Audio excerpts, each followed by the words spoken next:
The topic of paying for protection, I got a funny question for you. At what point did you realize Ian was either giving the cheeks or paying for protection? Giving the cheeks. I was always worried that Ian was forcefully giving the cheeks. But I knew that if it cost me $100 a week to prevent him from turning over his cheeks, I was going to fork over $100 a week, whatever it cost.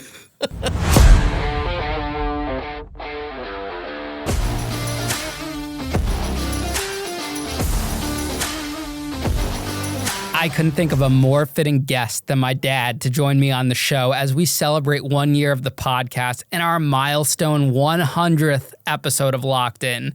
He was my second ever guest on the podcast, and the incredible support and affection you all showed for that episode meant the world to me. With our brand new studio, a year's worth of valuable experience, and a growing audience of dedicated listeners, I'm honestly thrilled to present this special episode to you. And listen up, if you are interested in coming on the show to share your story, whether you are a former addict, inmate, or if you experienced a loved one in prison, work as an attorney, or in another profession that surrounds the fascinating world of the criminal justice system, I'd love to have you on the show. Do me a favor and go to ianbick.com and fill out the booking form, and we'll get in touch with you and scheduled as soon as possible. Sit back, relax, and get ready to lock in with my father, Michael Bick. Pops. Hi. Welcome to the new studio. I'm so excited to be here, man. I can't stop laughing. It makes me feel giddy. Yeah, you've been chasing me down to do this interview all week. I've blown you off a couple times because I've been sick in bed, and I need to postpone you. I got a haircut for this and everything. Trying to look my best. Luckily, you're local, and you could just show up. Yeah, there's still travel expenses. I'm sorry. How much are you billing me? Let me see. Coffee was $3.69. So the last time we had you were our second guest ever on the show, a year ago now, when we were at the old studio in Poughkeepsie, and we were at the old set. You were in an uncomfortable chair, but now we upgraded. You got a nice chair, and you were just comparing yourself to Chevy Chase. Exactly. I mean, I'm a star. You said you're in his age group, too. Yeah, we are. We got the senior citizens we're at the peers. You're peers. Yeah, you guys should start hanging out. I got my AAA card, my AARP card. I'm good. So everyone really loved your episode. Like, I still get comments to this day about how they loved your episode so much. They know you're an OG. You're a rock star dad, you know? That whole episode was very emotional for me. I had to prevent myself from actually crying different aspects of that because the whole incident was so traumatic. So, it's a different time now. It's a much better time. How do you think you feel about things now, looking back on everything? Do you think your opinion has changed in the past year, seeing as how what good has come out of it? No. I think going to prison was still sucky. I think it was something that could have been avoided, and I think the government pursued you where somebody in your situation should have gotten house arrest. And that was it. My opinion about the government and your situation has not changed one iota. And why do you think that is? Is it because, you watch, I know, you'll always look at, politicians and people in the news that get a lot less time for a lot greater situations, and that always gets you fired up.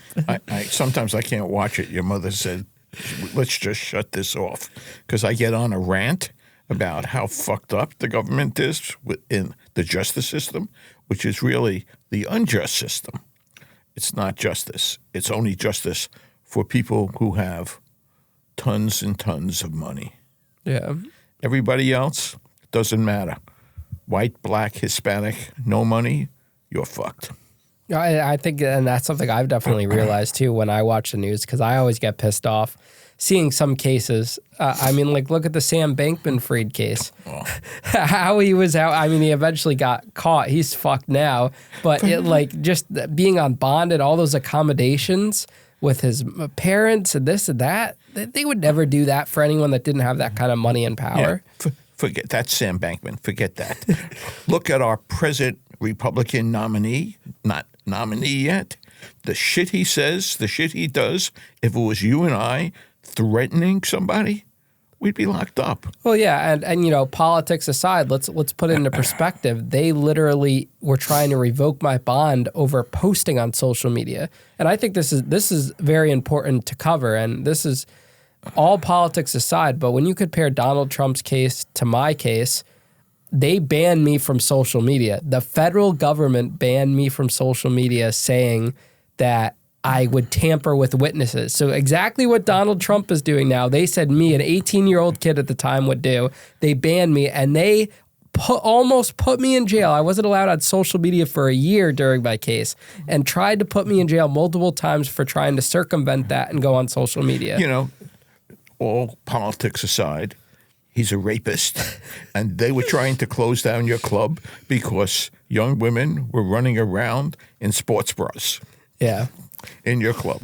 Let's get on another topic. I mean, when this thing gets made into a TV show or a movie, it's going to come out about the craziness of my case and just the ins and outs. But every time I see something about Trump in the posting, it's just like nothing against him. It's just like, you know, how they treated me about the same thing is crazy. It's disgraceful. Yeah, it really is. It's disgraceful. Bad. That's all. And you were this young kid who thought he knew everything and knew very little. Yeah, I did. I still think I know a lot, but, you know, I've learned it every day. Yeah. I think I'm a lot more humble now, and I'm a lot more you definitely are. I'm a lot more mature, and I've learned a lot even the last year. I've come a long way in the last year. You're a different person. Yeah. You know, you're a stand-up guy, and you listen to people. You don't walk around with a puffed chest with an attitude. It's not you. I just want to always do the right thing is what I'm focusing on, you know? Makes me happy. Makes me happy to see you, Ian Bick, now. Well, thank you, Pops. Ian Bick in the past made me nervous. Got me upset many times. Yeah, but even some of my decisions now, like when I came to you and I said, hey, I'm going to start boxing, you were like, well, what was your reaction when I said, hey, I'm getting into boxing? He's a fucking idiot. That was exactly my thought. I'm not sure I said that to you. I just said that was a bad idea. But the thought in my head, he's a fucking idiot. He's got this pretty face and he wants to get his nose bashed in. And I outgrew it. I did it once. I got in the ring. You know, it was fun. But now, like, my eyes are set differently because I realized how I need to protect my body to be able to do what I'm doing now. Like, everyone has their own purpose and passion and what they're good at in life. I'm not an athlete, and I'll acknowledge that. But I do have this gift and ability to interview and build what I have now, and I'm doing that, and then I'm building like the studio business on the side. We knew at a young age you weren't an athlete. I went to lots of your soccer games. Yeah, what's the truth you got to say about those? Because you used to lie to me back in the day about how well I did. You got something to say now? You're supposed to say that to your kid. What you were good at and still good at, you're an entertainer. Yeah. And you were always good as an entertainer. And when you were in high school and growing up, I mean, I think even before high school, those Milton Berle outfits they used to crack me up. I used to dress up as a girl. Yeah. Yeah, I'd dress up as a girl and go on theater on stage. And even maybe the performing comes from the lacking at sports because I was so bad at sports. That was kind of like a performance too. Yeah, I mean, you certainly garnered everybody's attention. The basketball But you want to games. know something? Yeah. My sister and I, we lived in an apartment in Brooklyn. And my father was an attorney, but we had wigs in the closet for dress up. And when we were sick, my father would go into the closet and come out looking like Milton Berle in a wig and stuff like that. So when I saw you doing that, it said, oh, God, it's in our blood. But anyway, I'm proud of you now. You're doing amazing. I mean, I always wanted you to be successful. You were always striving. I mean, and you're on your path to great success. It's it makes me proud. You know, I was thinking about the other day is not many people in the world get to sit with their parent in this environment. Like I was looking at the episode we did the first time, which I personally don't really like those first few episodes because of the angles, and I'm just like reading question after question. I know it's great content and people loved it and they really loved your answers. And for anyone listening, they should check out that second episode of Locked In last year, you know, to really get that. You talked a lot about the case in my situation, your thoughts and feelings, and what they got out of that was how great of a love you have for your children. And but what I'm getting at is not everyone gets to experience this with their parent. Like this is going to live forever. That first episode we did, your HBO Max interview that you did for my documentary, and then now this episode. Like this is all like it's great, you know? Like I can always reflect back on this. My kids will have something to see you in a setting for, you know? It's cool to think about. Well, yeah, it's something I didn't think about because in the moment, it was the HBO document when we first started this was the first time somebody wanted to know my opinion and your mother's opinion. And it's the first time we actually got a chance, or I actually got a chance to think about how I felt about the whole experience. And it was a chance, an opportunity to self-reflect on what happened. Yeah, because for so long, people were just giving you a hard time and giving you shit in the paper, this and that. They never asked you how you felt.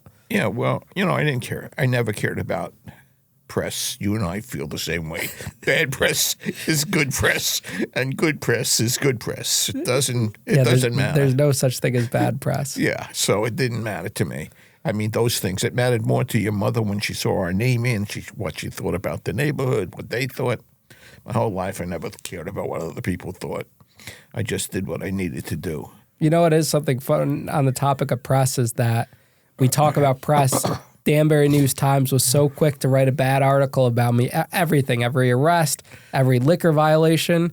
Now, crickets. But I guarantee you, if I got arrested tomorrow for anything, if I got a speeding ticket, I'm the front page of that paper. Yeah. What the fuck are they doing over there? It's a small town.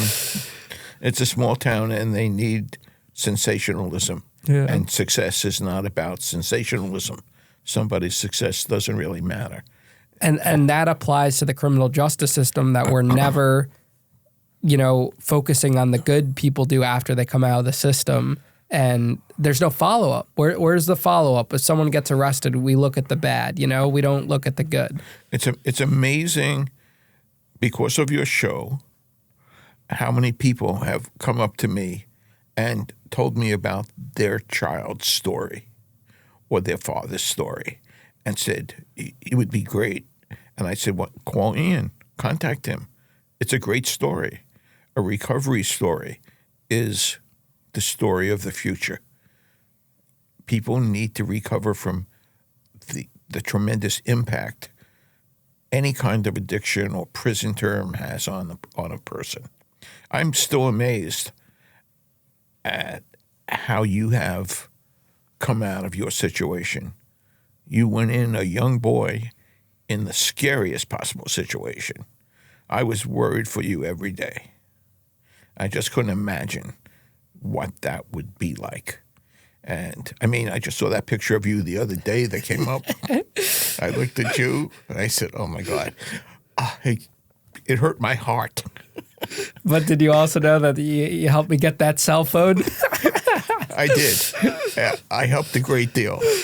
For anyone that's just listening to this, I put up a picture that one of my old bunkmates took of me on a phone in the prison camp on a cell phone that I used to FaceTime you off of and call you guys, and I'd watch Orange Is the New Black and I'd say, Dad, pay my phone bill. Exactly. Boy. But, you know, the thing I learned is that corruption is everywhere. It's worse in the prison. I mean, it was crazy. I mean, I can't even go into it. I'm just not going to. So something you just touched on was that you got to see a lot of insight on the system through my content. how does that help you as a parent for someone that's had a child incarcerated? Because I think a lot of people are like, they're curious. They're like, why do adults who haven't been to prison before watch this show, or what's the interest in the show? And you are a 78-year-old father of two who had a son. I look much younger. Look, everybody. Yeah, people don't believe you're 78. I look like 60. Come on, look at me. But they believe, I mean, they're curious as to why someone like yourself would be watching that. If they didn't know you had a son that went to prison, what are some takeaways that you learn, and and what advice would you give to other parents that are kind of like struggling to learn about their child's experience? Because people that are in prison don't really like opening up about it. First of all, I'm fascinated by the people's individual stories. Some of those stories and how people survive are fascinating to me. It has nothing to do with you. I don't even know how you survived, okay? Because we never talk about it. Yeah, I never ask you. You never offer. You know, the closest we come to conversation about is this, you and I sitting here, and a few other things. But I find that idea fascinating. And you find out how people have gotten into circumstances because of where they came from and how they were brought up, and the kinds of hurdles they had to overcome and weren't able to. And each one of these stories, I find it touches something inside of me and makes me sad about that. It makes me think about how we have to do something other than put people in prison when they make mistakes. And people could think that the people who make most people in prison are evil or bad. Some people are there just by mistakes. Some people are just dumb, and they get involved with the law. And I think that anybody who sees this and sees what happens to somebody that goes through this, any parent, it's very sad, it's very difficult. But I learned one thing through my experience, that as long as there is family support, there's a light at the end of the tunnel for the person who goes to prison. The person who goes to prison needs to have support. And if they don't have family, we need to have social support, some sort of societal support, so that people will succeed in their recovery. And in our respect, I never let your idea of being in prison affect my support for you. Do you think that these stories also help shape better parents? Because we realize in a lot of these stories of individuals that come on the show is that the bad path starts with their childhood, how they were raised, how they came up. I think it affects certain parents. Certain parents just shouldn't be parents, and that's just the fact. Some people are not equipped to be a parent. Parenting is a full-time job, aside from whatever other job you have. So it definitely, shows the parents who are capable of supporting their children or parenting differently affects them, and that it's a possible thing. I mean, I think that if it wasn't for my support, things would have been different for you. And that makes an impact on me. And hopefully parents will understand that when I say I supported my son unconditionally, and here, look, he turned his life around. He's making a better life and helping other people. I think I had a party in that. And I think that viewing your podcast, people get an idea that parenting is a big deal, and parents should look at their children or even their spouse in a different light.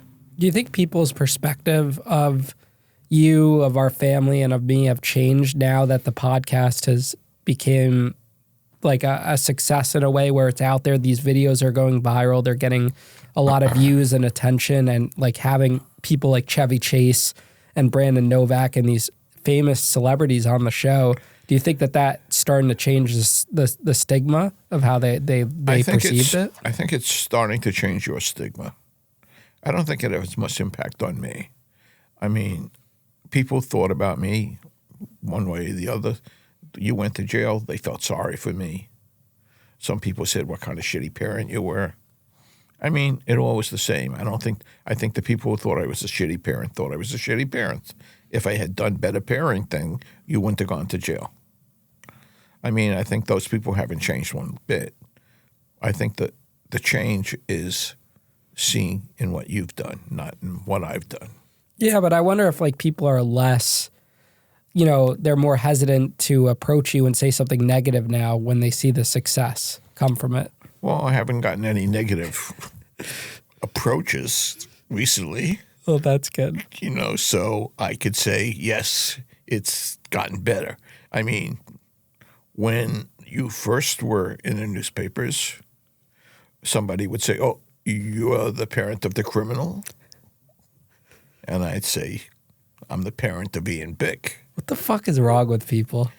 People, all right. Like, would you ever say that to someone's parent? I mean, about someone's kid or anything? I would never bring it up. Yeah, like it just. I would never bring it up. How do people feel okay to do that? I think, you know, human nature is most people are jealous of other people. They don't want to look to themselves. They look at other people. They look at other people's success. They gauge who they are by other people. It's like that old thing. I'm okay, you're not okay. Or I'm okay, you're okay. You know, it's like, okay, I want you to be successful, Ian. But damn it, I don't want you to be more successful than me. I mean, that's your friends. Those are most of your friends or people who are associated with you. That's society. It's been fashioned by the media and capitalism, everything. Yeah. You know, so I learned that a long time ago. When people would pat me on the back and say, you're really doing great, and then they talk behind my back and said, what the fuck is Bick doing there? Why is he doing that? Why? Because I'm working 24/7 to build my business. That literally describes the neighborhood Lake Wabeeka that we grew up into a T. The neighbors coming over, saying hello, being nosy, and then, you know, next second they're bad-mouthing you left and right. Yeah, I don't care. I don't, you know. But, you know, that's why we have this stigma that people that went to prison don't want to own it and they don't want to talk about it, you know, because there's that negative connotation with it. Well, look, if you're a felon, what job? Can you go into a bank and get a bank teller's job? Yeah. I mean, really. I that's why I think this whole thing is so cool that, like, because you have that whole world of influencers, right? That, like, the hot girls and the OnlyFans girls and people doing all this. And now you have this whole new realm of people that went to prison that could become influencers. And that just negates all that bad stigma. It's really a sight to behold. It's a beautiful thing. Yeah. I mean, to see these people, I mean, what was it?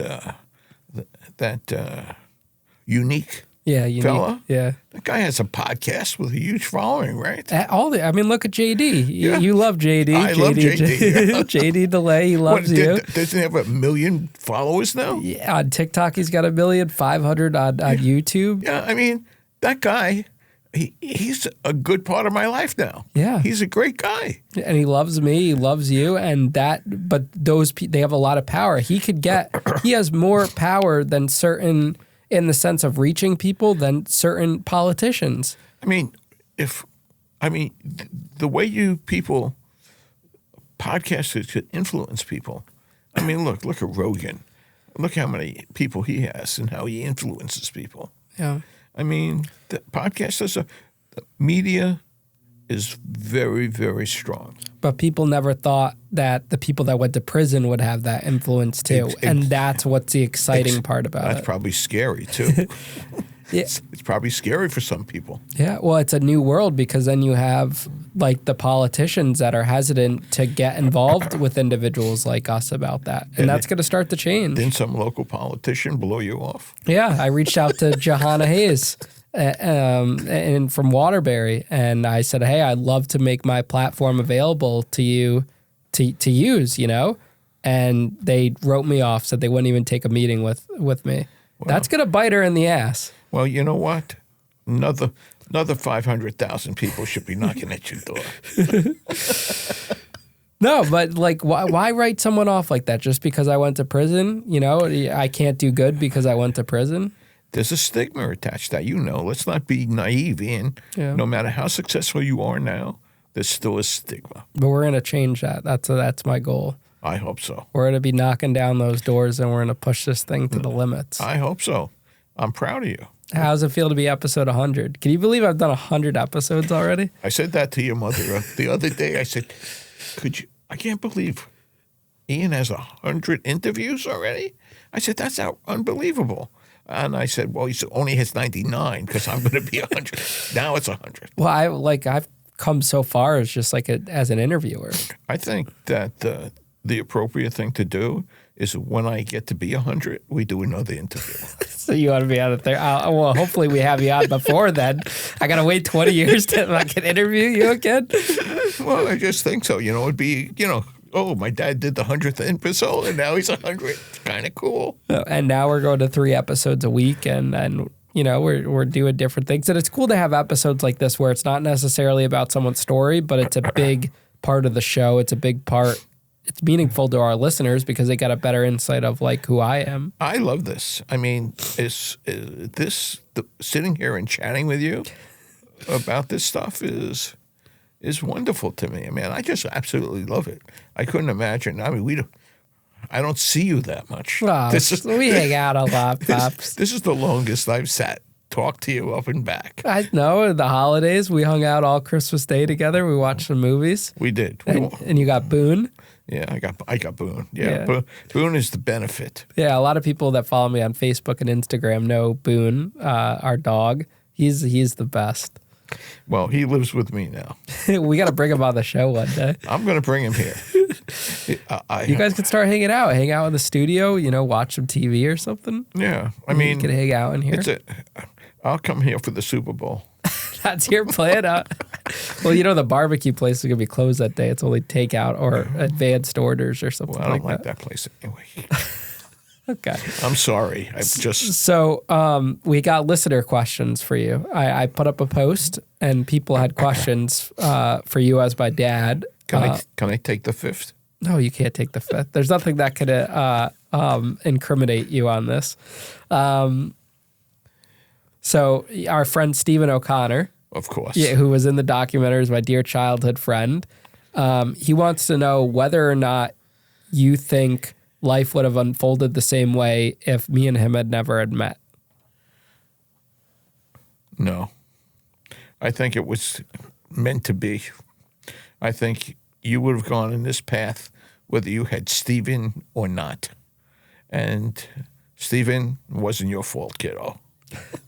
We do always say if we never foamed those cars that night, which is a big part of the story, then we wouldn't be here today having this conversation. That was a major error on your part and his part.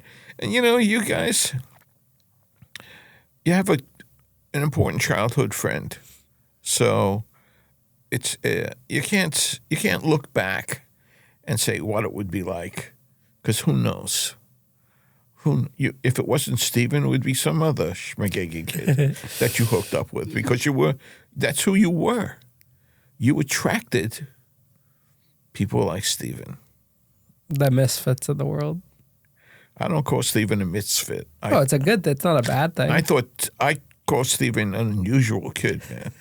He was definitely unusual, especially when I had that new car and he wanted to take apart my my video in what was that? The screen? The DVD player. Remember when DVD? cars used to do they still make DVD players in cars? I don't know.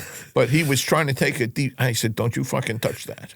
Because he had his screwdriver out and he was ready to take it apart. Remember we used to play Xbox when we'd drive to Rochester? We'd hook the Xbox up to this little baby screen, and me and Skylar, my brother, would be on split screen with that. Right. Well, that's made those trips survival for your mother and myself.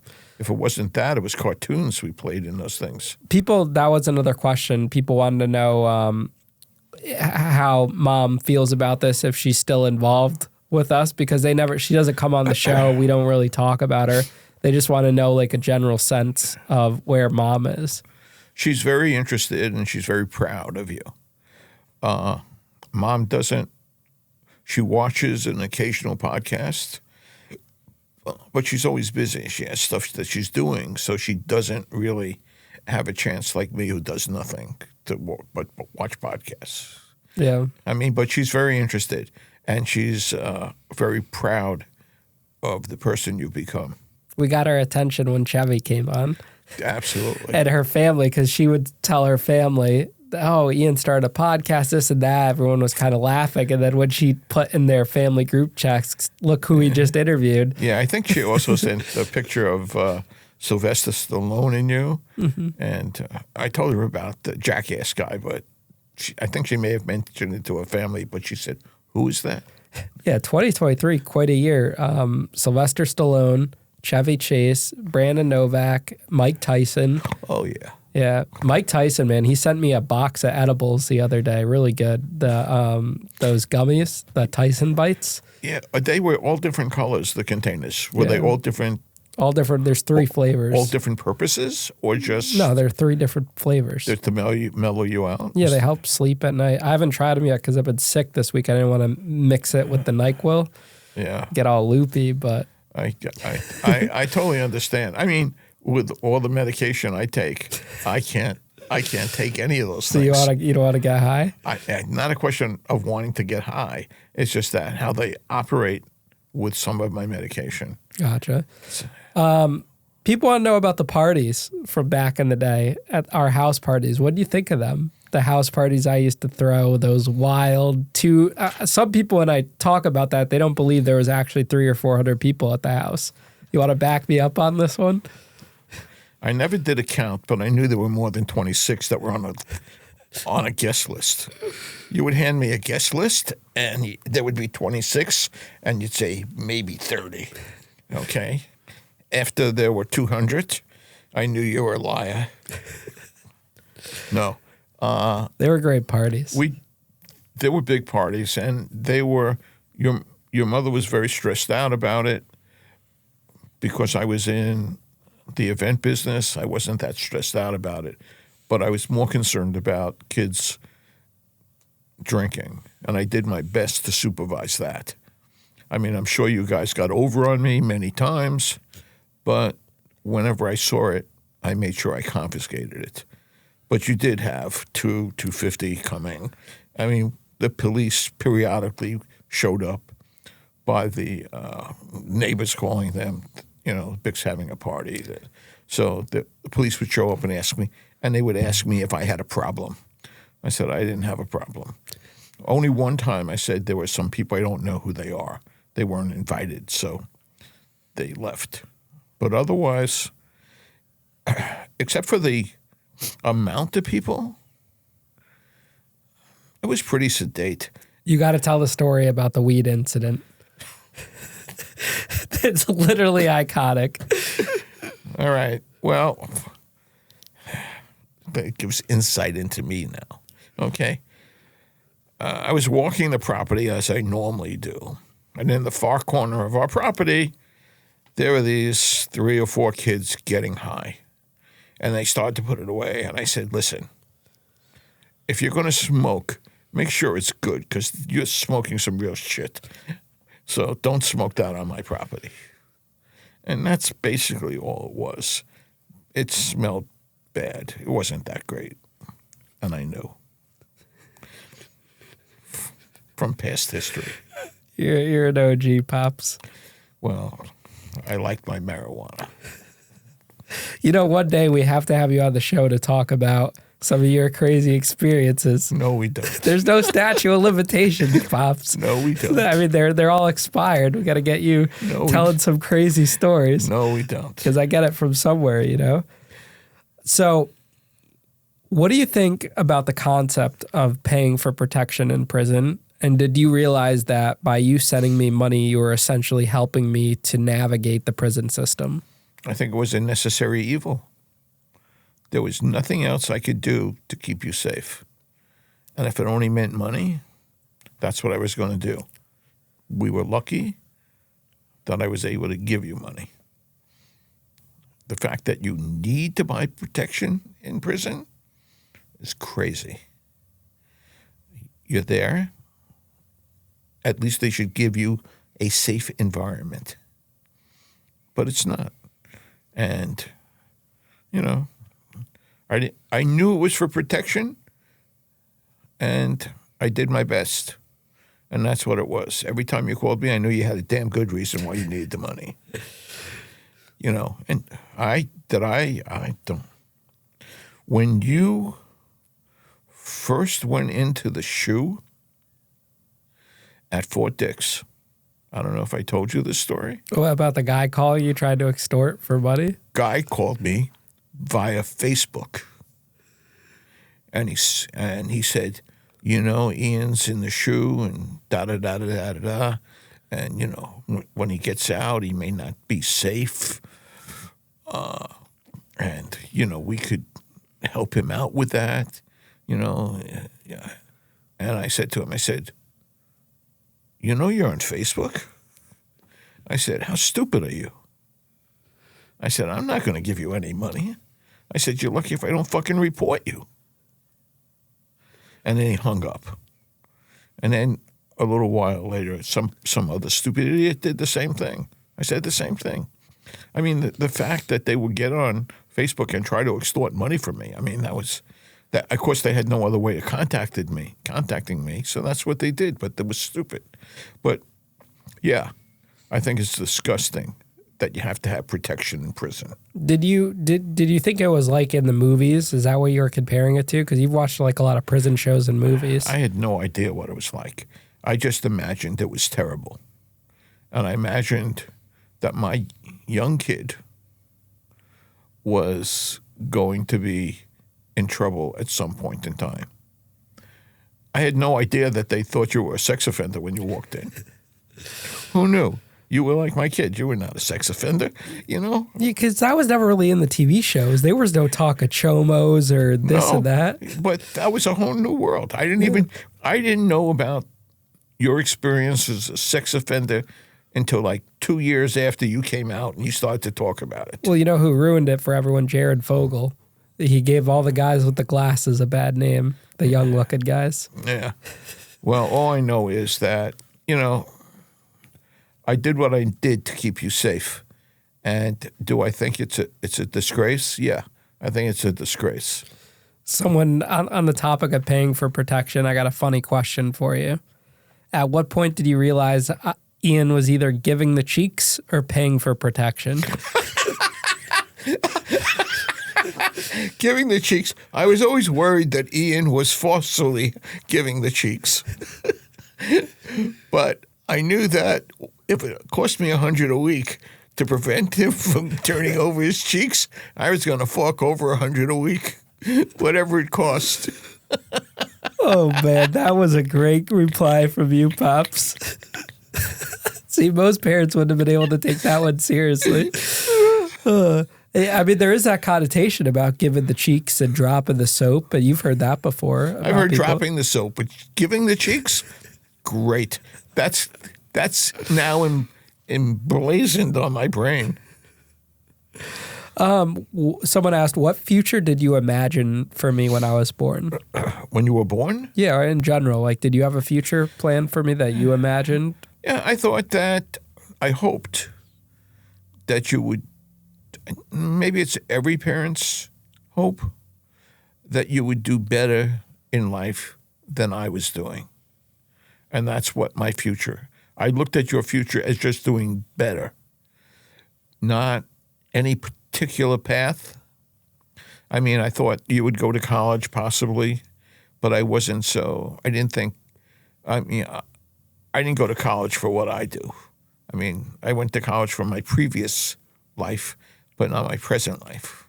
And to put it out there for people, you were a teacher and a public school administrator and stuff, Yes. which I find interesting that because you condone me not going to college.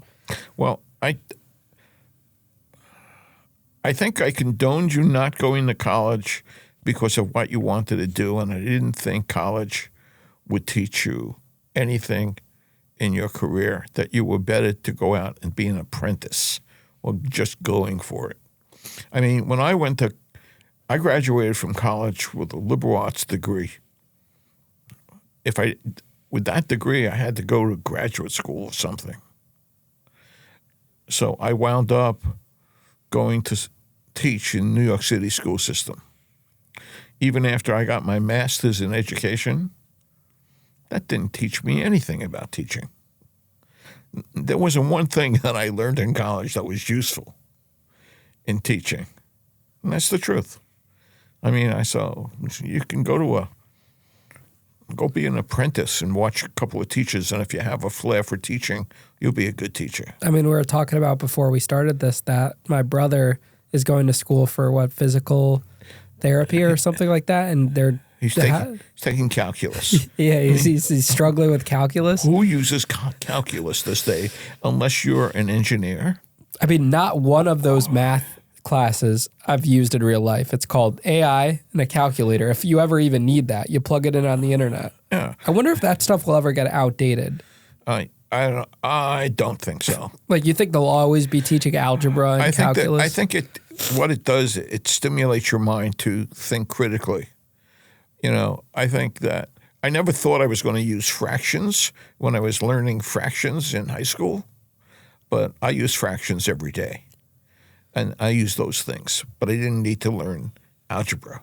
Yeah, maybe fractions for like baking, but yeah, algebra and the slope and the y and this and that. No, I never use that in real life. I mean, if your goal is to be an engineer or some kind of scientific field or an architect, you need those things. Yeah. For most people, they don't need those things. I mean, does a doctor need calculus? I mean, really? Now, out of all the episodes you've seen, right, you've watched every single one of them. Maybe you're behind on a couple, but if you were to go down a life of crime, which crime would you pick out of all the episodes we've seen or you've seen? I thought the smartest guy was this guy Unique. He has a great outlook on life, Unique. That's the thing with him. Yeah, I thought he was the smartest guy. He said, you know, there's street rules, and you got to follow those street rules wherever you are. And then there's other rules. In prison, there were different rules.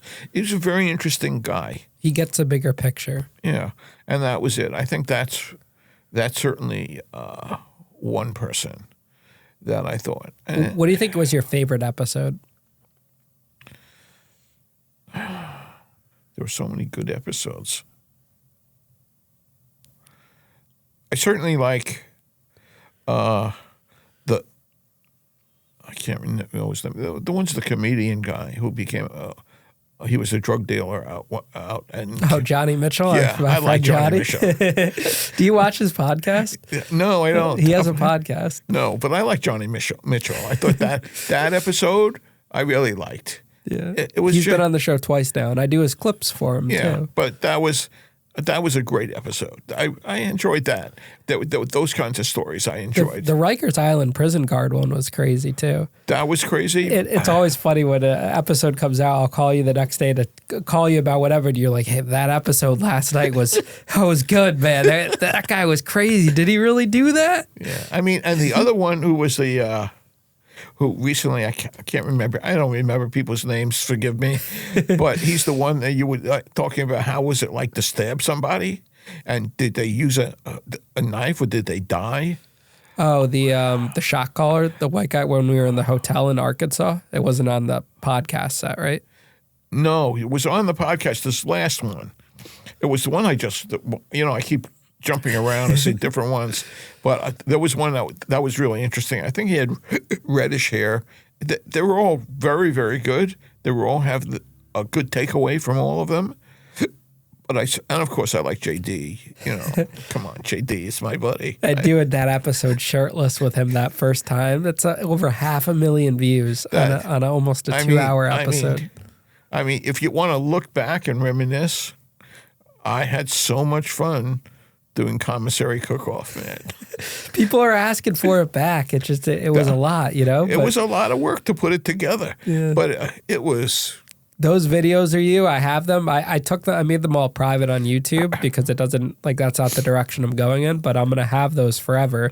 And seeing your energy in the Commissary Cook-Off and just how much fun in the pictures, that was all of the first 6 months of last year. That's what we were doing. They were.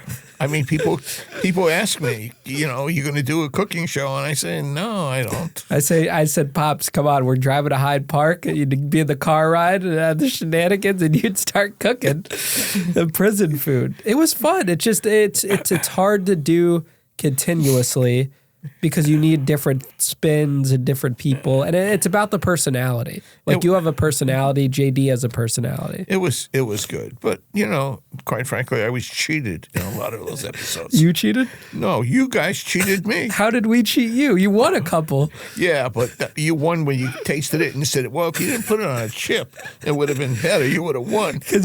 I made the greatest fish cake out of that crap.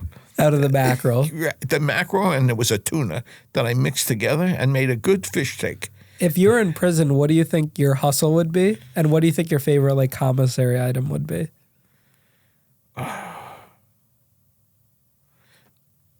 Because I like fish, I'd probably use mackerel and tuna if you had it and figure out how to do something really good with that. I think I would have been selling fish cakes.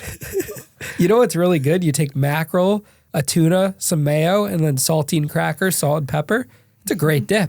Well, I would take those saltine crackers and break them up and with the mayo and some kind of spice and make them into fish cakes. Remember you hated on the mackerel and then I gave it to you on pizza and you actually thought it was pretty good? And I brought it over to my friend's house for nachos. Was it pizza or those nachos? Yeah, you had on nachos, but I've also put on pizza and it tastes good when it's heated up and in that. It's good. I don't. As a fish, I don't particularly like mackerel, but it's a cheap fish. These were good.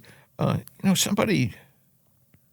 Oh, my friend Bob. You know, yeah. We went for sushi the other night, and he ordered this very elaborate looking mackerel dish.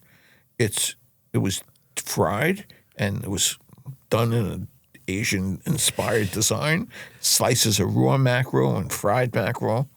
It was surprisingly delicious, and I don't like mackerel, but it was really good. You know? But I miss on certain levels. I miss the Commissary Cook-Off. That was fun. It was a fun diversion. We could do one occasionally for fun. We should do it in our house. We remember we cooked nachos that first day. I made a little reel before the Commissary Cook-Off. I just made it as a TikTok, and your facial expressions, you're like, what the fuck is this? Well, we should certainly I would do another one in our house. Because it was fun. Next time JD comes to town, we got to have him over for dinner. Yeah, we should. Him and his wife. We should. Well, I want to hear his comments. We could have a cooking competition. I could have him help me cook, and we can do that. What's one guest do you want to see me have on the show this year? What would be like your dream guest for me to interview?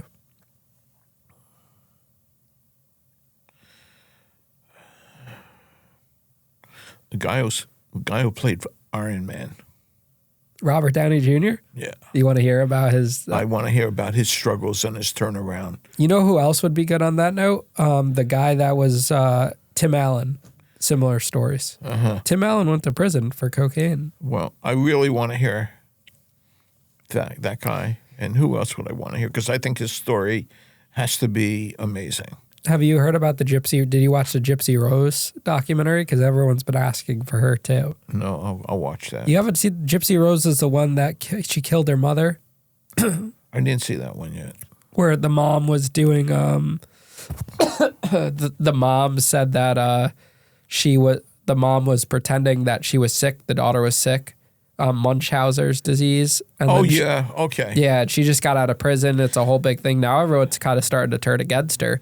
But she has millions of followers that kind of blew up overnight. But she would be a great one. Anyone listening, guys, make sure you comment and tag Gypsy Rose to tell her to come on the show. That would be a great one, Because sure. you know what people are saying, too, is that, like, our show gives people a chance to share their side of the story. Like, when a guest sits down, it's not me bombarding them with my opinion of how I feel about them. It's just a safe space for them to share. Yeah, it's here. You're interviewing me, but I feel really comfortable. Just You're my dad. That doesn't count. We're just bullshitting. You know what I mean? It's just the fact that we're just sitting here chatting, but that's how your podcast is. Yeah. The person who's sitting in this chair is looking at you and just chatting you, telling you this story in an animated way because they're excited to be here. Normally, I don't even get to talk this much. It's all about the guest. And our listeners get mad when I start talking because they want to hear the guest. And that's the biggest thing I've learned about podcasting.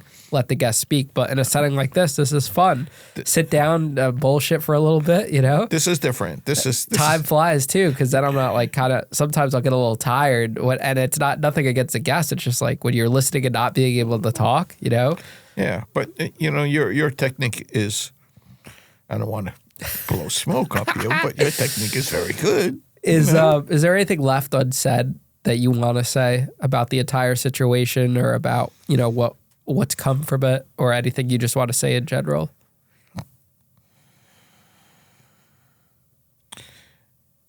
I think I'm excited to see your growth. I'm excited to see where it goes from here because I think this is the infancy stage of who you are, the rebirth of Ian Bick. And I had nothing to do with this one. What do you mean nothing to do with it? You got everything to do with it, Pops. Nah. This one, I'm more of an observer. Well, I'm not calling you saying we owe creditors and need you to come down here and help pay someone off. I'm poor because of that. And you're still alive. Yeah. Oh, Pops. Well, Dad, thank you for coming on the show today. I couldn't picture any other episode 100 other than with you, Well, it had to be you. This was very enjoyable. I appreciate it. Any chance I get to sit for 45 minutes and chat with my son and laugh and reminisce about the crap that went on in our lives, it's a beautiful thing. I'm glad. Well, Pops, have a safe trip back the 5 minutes down the road. I know. I have to go shopping. No. Oh, you're going shopping? Yeah. Okay. Thanks, After the Pops. show, I'm going to the liquor store. Oh, okay. Have fun.